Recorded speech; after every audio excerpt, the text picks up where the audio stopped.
Hey, everybody. Hey, Drew. Good to have you here. How's it going, everybody? Joaquin, the crusher. Good to see you, Joaquin. How's it going, buddy? Hey there, Dan. Aphid loves chocolate habanero. I think aphids, it they love a lot of the plants that are weak. Like weak plants or sick plants. The aphids love them. So try to keep your plants healthy. Usually, it prevents a lot of the infestation.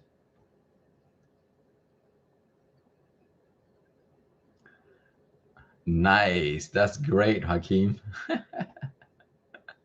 League of Fire challenge, huh? Man, yeah, those guys are amazing. They can take some heat. Good job, Hakeem. Glad to hear it. Yeah, Drew, yesterday and the day before, we had crazy wind and it knocked so many of my plants over. You know what? Speaking of the wind, look what the wind knocked over today. I just picked these when I was in the garden. See, all these were knocked off the plant right here. And it's a little early, and it's a shame that these beautiful pods here got knocked over by the wind. Look at that nice stinger on that one. Yeah, these are the Jade Peach Goes crossed with a Primo. You see? Look at that. They're supposed to turn red. Man, I can go fishing with this one. Yeah, these are really good variety to grow if you have never grown it before. I did an update yesterday, and I showed the plant. It's a very beautiful plant, very productive. I started it early, but it caught up, and it actually made it put out pods that are red already. So it's a very nice variety to grow. Super super hot, very pretty. Yeah, today I was just suggesting a topic to talk about. So I think we should talk about indoor gardening because the season is coming to an end. So it's gonna get cold in the next few weeks. So I'm gonna start preparing my plants to be either taken inside for overwintering, or I'm gonna start them over on in the inside. And look, I already started a few. Look at this, guys. If you have never grown hydroponic plants, try it. It's very fun. You see how this is? This is a very little system, and that's just my hydroponic system. And I'm gonna grow this pepper in this container, and it's gonna get fruits. And just in case you want to grow another different variety, like here, you can cross them and make a new variety inside. So mini systems are really great. It's the way that I use to cross all of my peppers. So people ask like, how do you have such good success when you cross peppers and stuff like that? This is my secret, guys, right here. I use small systems. I grow them in hydroponic, and I cross them inside. When you cross peppers inside to make hybrids, you have a greater success chances than you would get outside. Inside, it's a way to go. It's so much better because you can control the temperature, you can control the pollination, and once you crossed it, you can put it into a nice area where it's not affected by the outdoor conditions, and you get really good success. And also, it grows a lot faster too. So in 3 months, I would probably get fruits for these already. And when you do it outside, it takes 4, 5, 6 months to get a lot of your variety to fruit, and then it takes another month for them to ripen up. So it does take a long time. So indoor gardening is the must. Hey there, Eric. Good to see you, buddy. Let's see. Have I missed any question? What can you do with them? Maybe dry. Oh yeah. You mean these here? You know, guys, even if the pod fell off early, if it's mature enough, you can actually put it on your counter and then just wait like a week or so, and it would still ripen up, and then you could get seeds inside, and they could potentially sprout. So don't just trash them; you can still use them. So I did a video on how to collect seeds out of green pots before. So if you guys haven't seen it, you should check out and browse the channel and see.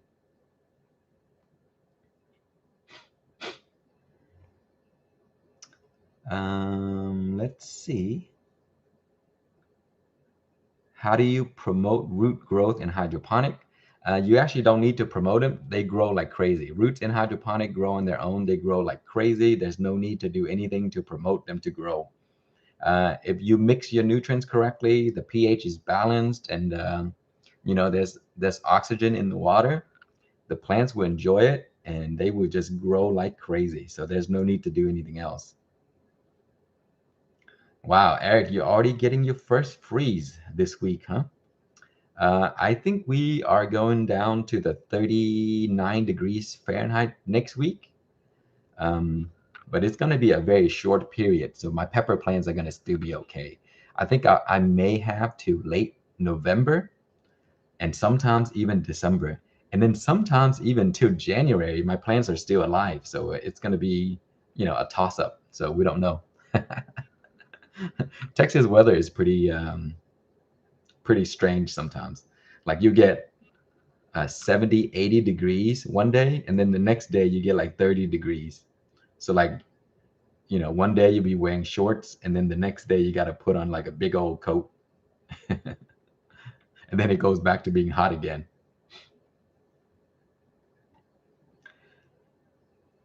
Let's see. When growing in hydroponic, do you change the nutrients from the grow? Is oh, Yes. You're asking, do I change my nutrients from grow to bloom once the pepper is flowering? Yes, you do. You don't have to, but it's recommended. And so I use grow only during vegetative stage, and then once the pepper is blooming, and I really want the plant to produce fruits, then I switch over to bloom completely. And that it works well because the bloom is formulated to help the plants produce flowers and you know keep the fruits and all that stuff. So yes, you should switch. Let's see, Dan. I've started overwintering near windows, growing leaves heavily. Leave them. They're growing leaves heavily because they're getting all the everything that they need. They get light, they get nutrients, they get warmth. So, I mean, you can leave them if you want to, or if you don't want to, like they're taking up a lot of space, you can always trim them back. So, if you're just basically overwintering, meaning to keep it alive to the next spring, right? So you really don't want them to grow.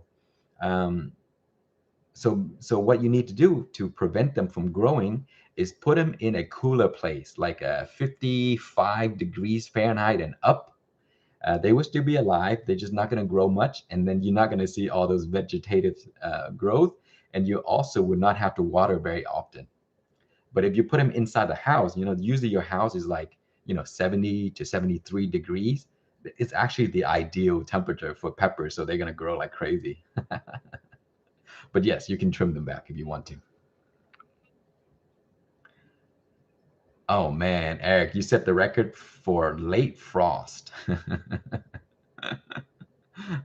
That's awesome. Yeah, it's a great thing to know all the gardeners from so many different places because you get to see what's happening around the world because in some places they're still hot. Some places they're already having snow and ice and stuff like that. It's amazing. Castro, Don, should I top my peppers to delay the growth for planting in the spring?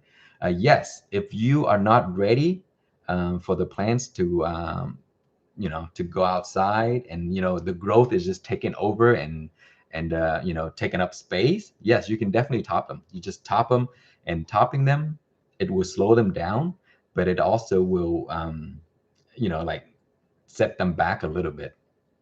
So yeah, if you're not ready for spring, definitely set it back, because I usually do that because I start my plants very early, and a lot of the times they overgrow my tent, and then I run out of space. So what I usually do is I cut them back, and I keep cutting until I'm ready for them to go outside, and it could be like 2 months and stuff like that, and it's just constant trimming. What is the smallest hot pepper you know? The smallest hot pepper I know. Like, how hot are you looking to to get? It could be, you know, there's so many peppers. It doesn't matter um, the variety. You can actually keep them small by growing them in small containers. So even a Reaper, which is the hottest pepper in the world, if you want to keep it small, put them in a small container, and then they will grow small. So you don't have to go find a variety that is small. You can just take any variety and put them in a small cup, and then they're just gonna not grow to their full potential because they don't have enough space. I do that all the time. Like this plant, for example, I'm gonna keep this in here, and it's not gonna grow very big. It's probably gonna grow like this high, and then it's gonna branch out, but it's not gonna grow, like a huge plant or stuff like that. It's just once the root are bounded, they're just gonna stop growing.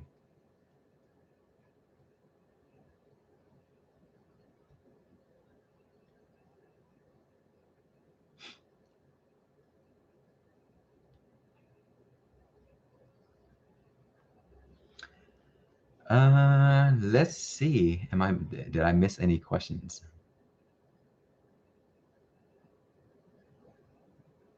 Let's see. Omar, any tips for indoor growing temp fan, that stuff that I bought, this light and all that stuff, and looking for a tent now.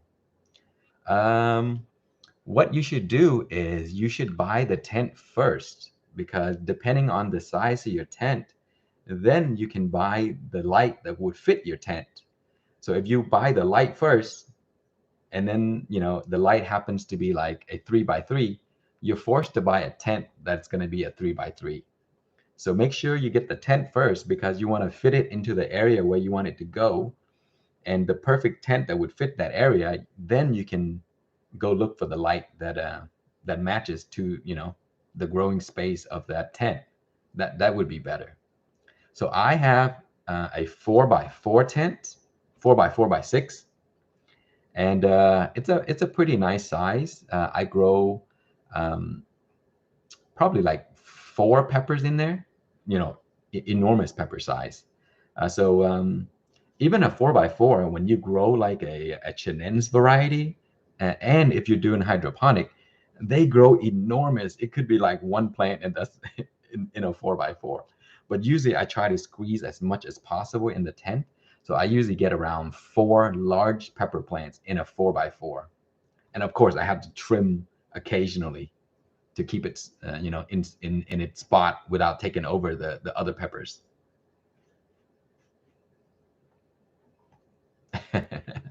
You got a good deal on the light, so you couldn't pass it up. Yeah, I mean, that's if you got a good deal, get the light, and then you just have to buy a tent that would match it up, to the tent.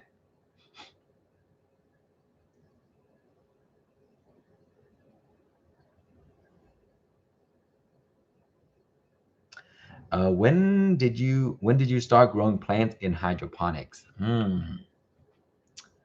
I think around 2012 or 2013. That's when I first started researching hydroponic and stuff like that. But growing peppers, I've been growing peppers since I was a child with my grandfather.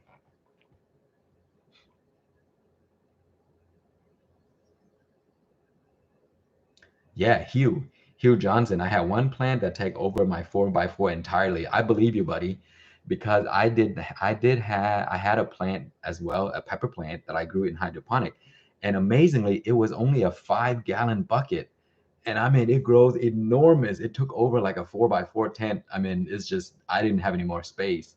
But yeah, in hydroponic, they can grow out of control as long as they always have nutrients available. They're just gonna grow. I mean, like crazy.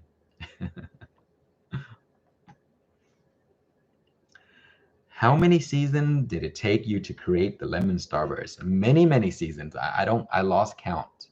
Um, most people that do create pepper varieties, they do it outside. And when you do it outside, you can only do one generation per season because growing outdoor, you gotta breed it and then you gotta grow it outside, and it takes 6 months or whatever to get the pepper plant to produce seeds. And then once by the time you save seeds, winter arrives, and then you have to wait until the next season to grow the seeds again. For me, I grow all year long. I grow it outside, then I grow it inside. I have my aero garden, I have my MTN grow station, I have these mini systems right here like this. So I grow all the time. I mean, I don't stop growing all year. And so when I created the lemon starburst, I kept it a secret for a long time, but I did grow in mini systems in hydroponic. I grow inside, and I think I got it to maybe F3 before I released the seeds to people. So yeah, a few seasons.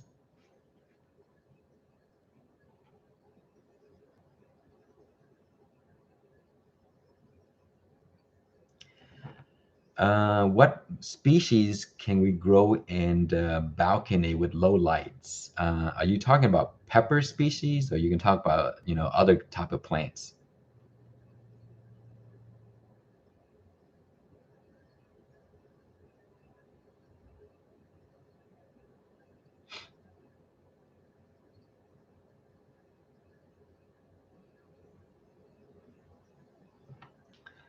Don, you got a few plants near the window and are blooming despite the declining temperature. Yes, amazingly, pepper plants they will start to produce towards the end of the year.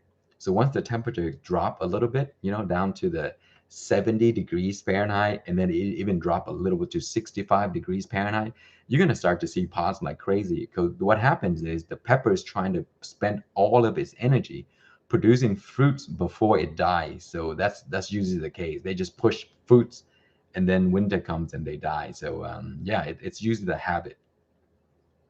Towards the end of the year is where you get the most production out of your peppers. How many of the linzo varieties have you released? I think I released two linzo varieties, but linzo is one of those. I love the linzo varieties. So every season I'm testing and testing and testing. So I keep using the linzo to cross with other things. And then when that cross becomes a plant, I use that cross to cross again, and it's a lot of fun. And yeah, it's a project that I've been doing for a while. I have so many different linzo crosses because I keep crossing them. It's so much fun. They're easy too. The reason is they produce so much. I mean, they have like thousands of pods on one of my plant. I think I have maybe 1,000 pods on them because I keep picking and picking and picking all through the season, and then they just keep putting back peppers, and I get pods like all the time.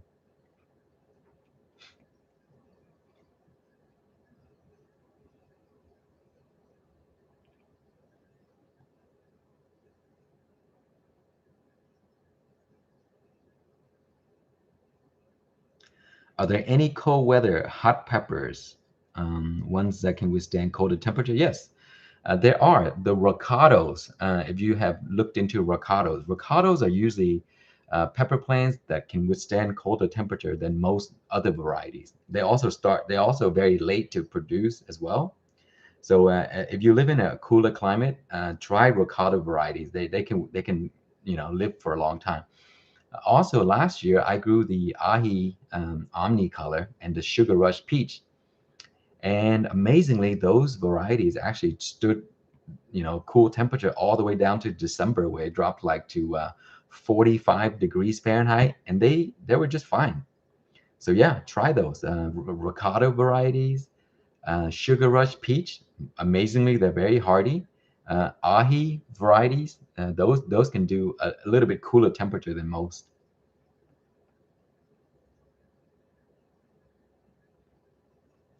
How do I approach crossing? What do you look for in the peppers to cross? Well, first of all, there's a chart that, if you look for the chili crossing chart, it'll give you most varieties that are compatible to each other. And so you go by that list so that you know which varieties are best to cross with each other. And then after that, you want to look for a variety that is your favorite, that tastes good, that looks good, whatever you prefer, and that you want to keep the traits. And then pick another variety that has a trait that you like as well, and then cross it. And then it's amazing because peppers are so versatile plants, and sometimes when you cross it, you actually get the traits of both varieties. It's amazing. So yeah, that's what I usually do. I look for the color, I look for the production, like how much they produce, and if I like the way they taste, and then I cross them.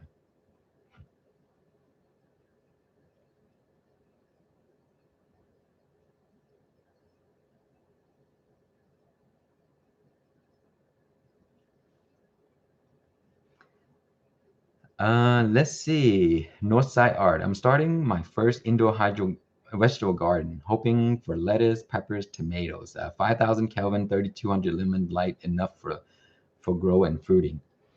Um, I'm not sure, because um, a lot of the lights these days they go by watts and lumens. Um, I forgot what mine is, but I don't really go into the tech specs of all like lumens and stuff like that. But if you give me like a model of the light, I can probably tell you if it's good or not. But the thing is, with lettuce, they don't need as much light as peppers.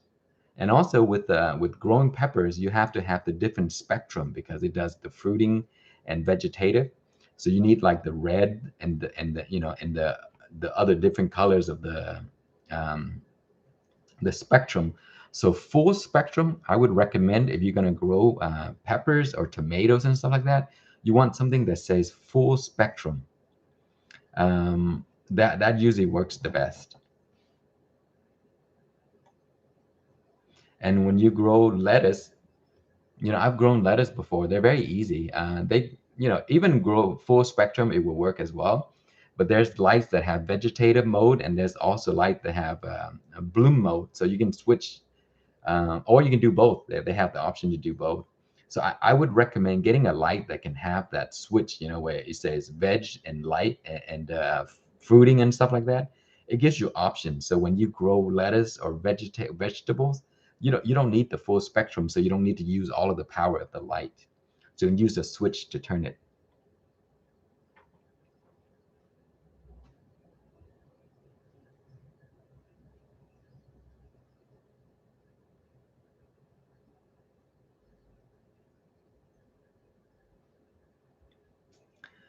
Um, Drew, thanks so much for the donation, my friend.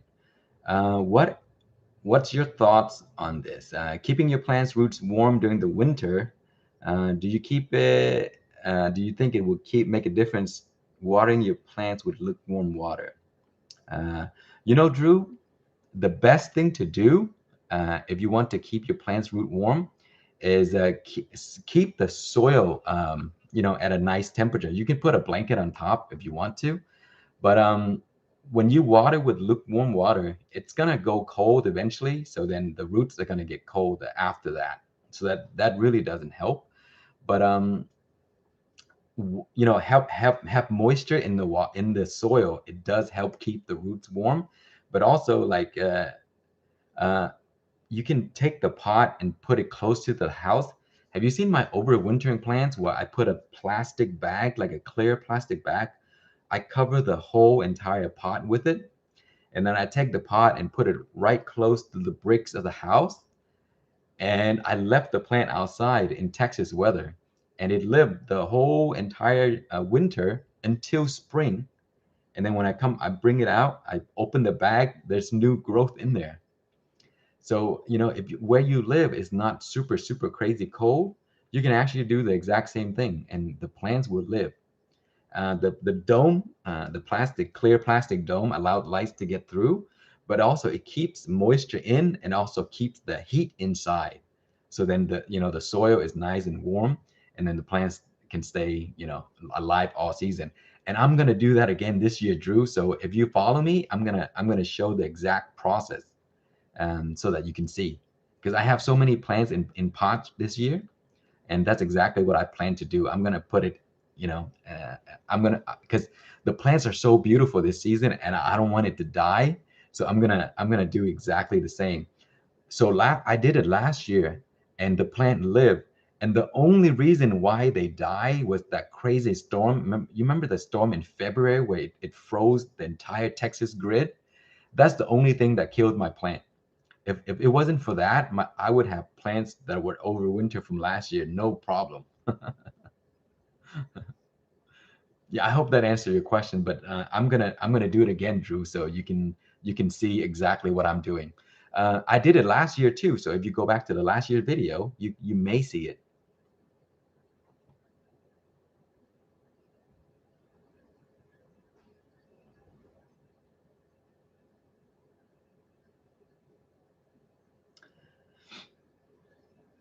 Let's see. Orson, hi Kang. My air garden seems to make my leaves curl a lot.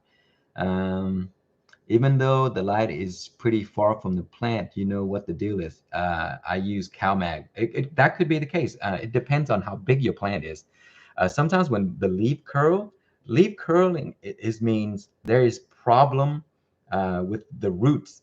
Are your roots brown? Is it alive? Is it mushy? Did you check your pH? If your pH is bad, um, the plant is not able to take up the nutrients that it needs, then it's going to be deficient, and then the leaves are going to curl. Um, so what I would recommend you do is clean out the roots, clean out the nutrients, give your plants fresh nutrients at half strength, and let it circulate through. Make sure pH is around 6.0, and let it run for like a few days, and then change it out, and then mix it regular nutrients, and you should be fine after that. The plants will recover. You can actually even cut off the leaves too, the curled leaves, and then the new growth will be fine.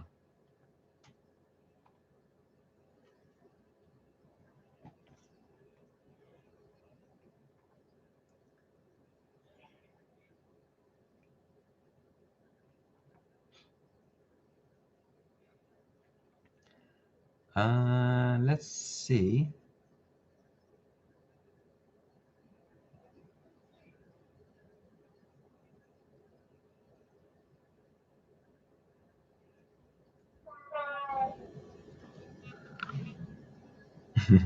My baby is asleep right now, and then occasionally he wakes up, and then he'll go back to sleep. But usually he sleeps till around 3:30. That's why I'm able to get on right now.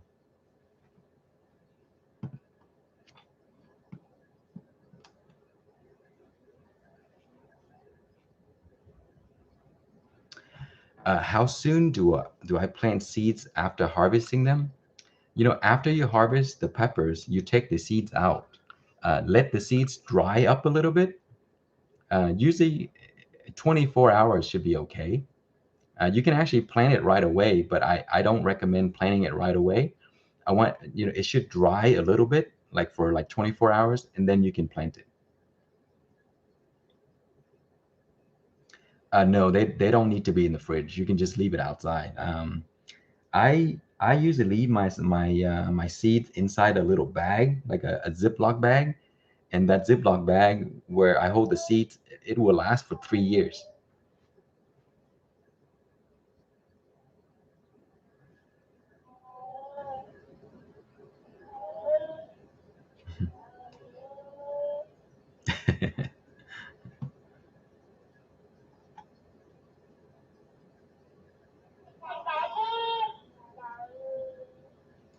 Hector, let's see. I'm trying to propagate my black dragon and all these other.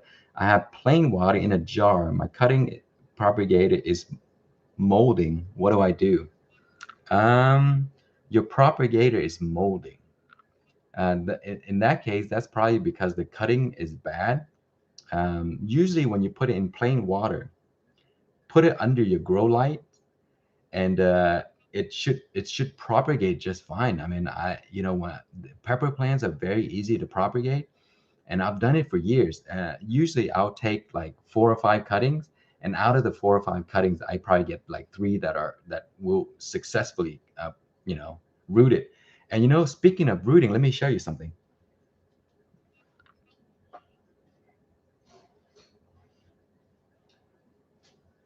So here is a Japanese maple. So my parents has a Japanese maple tree in the backyard, and they were trimming it. And I was like, you know what? I want a cutting to see if I can propagate it. And this is just plain water. And this is after 4 weeks already. You see, after 4 weeks, you see the callus. So it starts to callus up, and it has these white things right here. That means that means the root is trying to come out. You see that? This is after 4 weeks, and then I have new growth right here. You see all these new growth on the branch, and then these here are new growth as well. So I've never propagated Japanese maple before, and I don't know if it's gonna work, but so far it's looking very promising. All this is just plain water. You see that? There's callus right here. You see the root is starting to try to come out for those. So and all I did was I put it in a cup with water like this, just water down to up to here, and I put it under my arrow garden, and it gets lights 10 hours a day, and then that's it. That's it. That's the exact same way that I propagate pepper plants. Ben, hey Ben, I didn't see you there, but good to see you, buddy.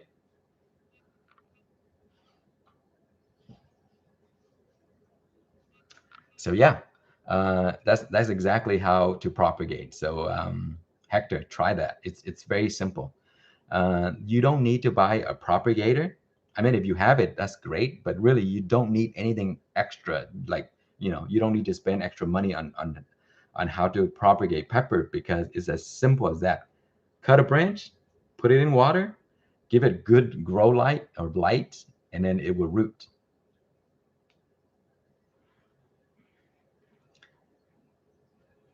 Good rider from France. Hello, my friend. You're overwintering a lot of plants this year. That's great. I hope you good success. Jason from Dallas. Hello, my neighbor. Go Dallas. Oh, you guys, earlier I was doing gardening work. And so October is persimmon season. You see these here? I just picked these, nice and fresh. Man, I love these things. If you have never grown persimmons before, you should definitely grow a persimmon tree. The reason is they're very easy to take care of. They grow on their own. They don't have a lot of diseases, and they produce a ton of fruits in October. So like most fruits, are probably dead by October, but October is when you get persimmons, and they're so sweet. It's almost like you eating an apple, right? The texture of apple, but it tastes like brown sugar. That's the taste. There's no uh, sourness or tartness into them. They're just crunchy and sweet. Very healthy too. So you can do a lot with these. Haba, thank you so much for the donation.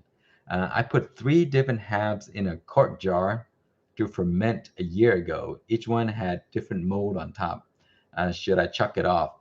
You know, I the thing with fermentation is like it's very difficult. Some people don't recommend that that you use it if there's mold on top.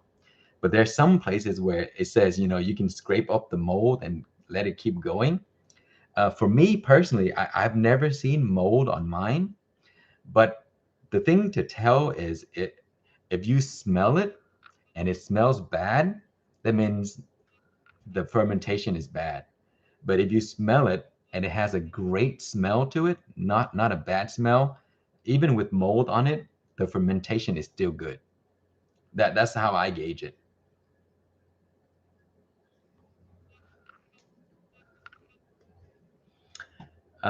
Ethan, what's your time for light under the air gun for super hots?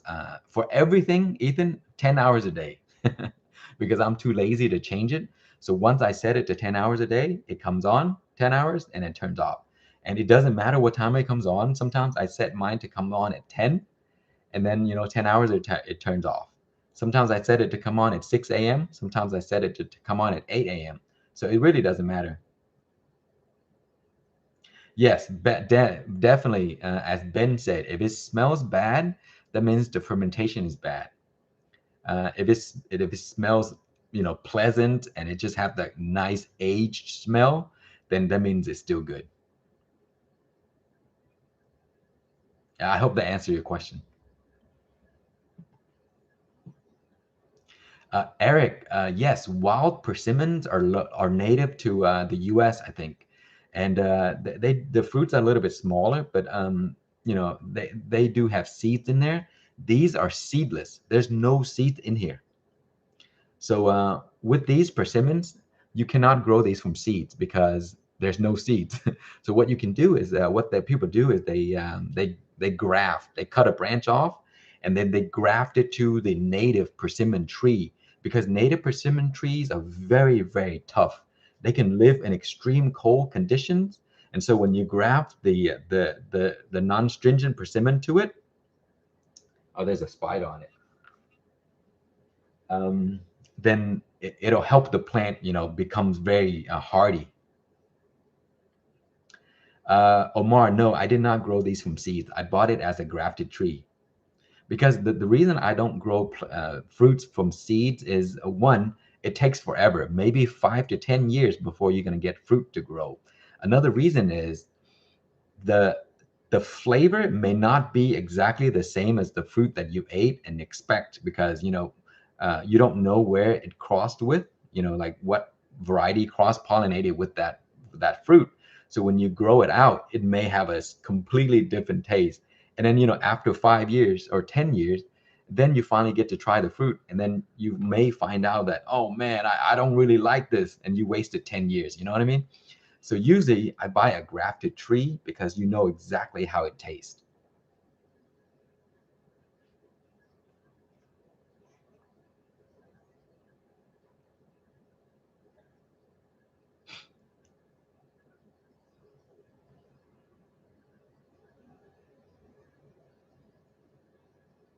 Uh, oh, speaking of tobacco, check this out, guys. I think I successfully rolled my first cigar. Look at this. I rolled this last night. So with this, I grew the plant, I cured it, I fermented, and now I rolled the cigar. So the entire process was done homemade. So so now what I need to do now is I need to apply the wrapper. The last piece to this. Apply the wrapper, make it nice and smooth, and make it look just like a regular stogie. Yeah, I'm very proud of this because the process has taken me probably the entire year because you got to grow. The tobacco plant takes around 6 months to grow, and then you got to harvest the leaf and you cure it. Curing it takes like 4 to 6 weeks, maybe even longer, and then you got to ferment it. Fermenting is the most important process because it takes a lot of work to extract all of these toxins out of the leaves. And when you age it, which is fermenting it, it brings out the flavor that was not there before. So it's an amazing process, guys. uh, I don't recommend you guys do it But if you are curious, I highly recommend it because it's a lot of fun. There's a lot you can learn, and it's just amazing. And I think I have a greater appreciation for the high price cigars that you buy in the shops, because the process take that long to make, and then you can just go to the place and buy one that, of course, you have to pay the premium price, but imagine the work that goes into making that expensive cigar. It's just like a work of art.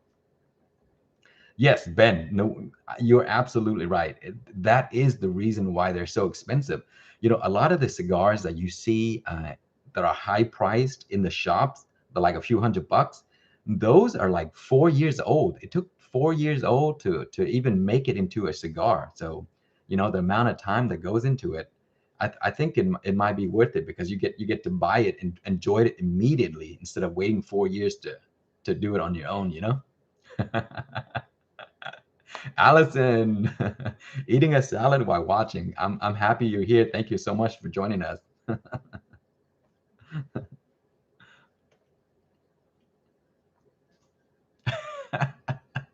Growing your own blunt wrap is a lot healthier. Yes, definitely. Anything that you grow on your own is always healthier than buying it. Because the thing with a growing cigar is very difficult. The reason being is cigars have a lot of pests like that loves to eat the tobacco, like the tobacco hornworm. Those guys are so destructive to tobacco. And when I grow them, I encounter them. They eat like crazy, and every time they eat a hole in the leaves, that quality of the leaf is no longer good because like you get a full leaf, right? And when you get a hole in the leaf, what happens is when you dry it and then ferment it, there's a hole right there. So now you can't use that leaf. You got to use a different leaf. So you have to be very meticulous, and watch for these hornworms. So when big tobacco company they grow these, they do a lot of spraying.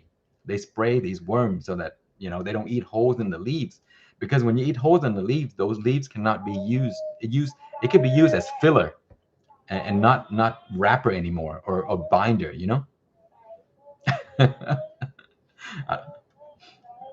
Man, we went from indoor gardening to tobacco and cigars and stuff.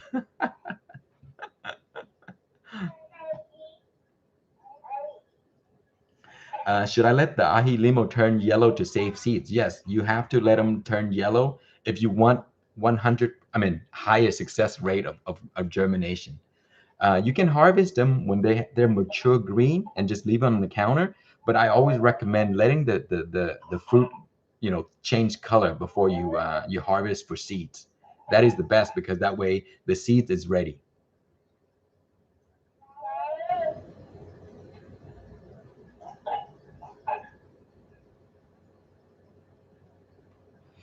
YouTube channel.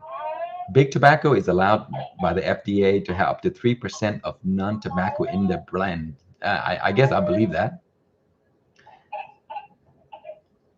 All right, guys. So my baby is up. He's up a little early today. Usually he sleeps to 3:30, but I guess he wants to play now. So yeah, I have to get going. It was great talking to you guys. Thank you for joining me. Wow, we have 81 people. Have a great weekend, everybody, and I'll try to do it again next week or something. Bye.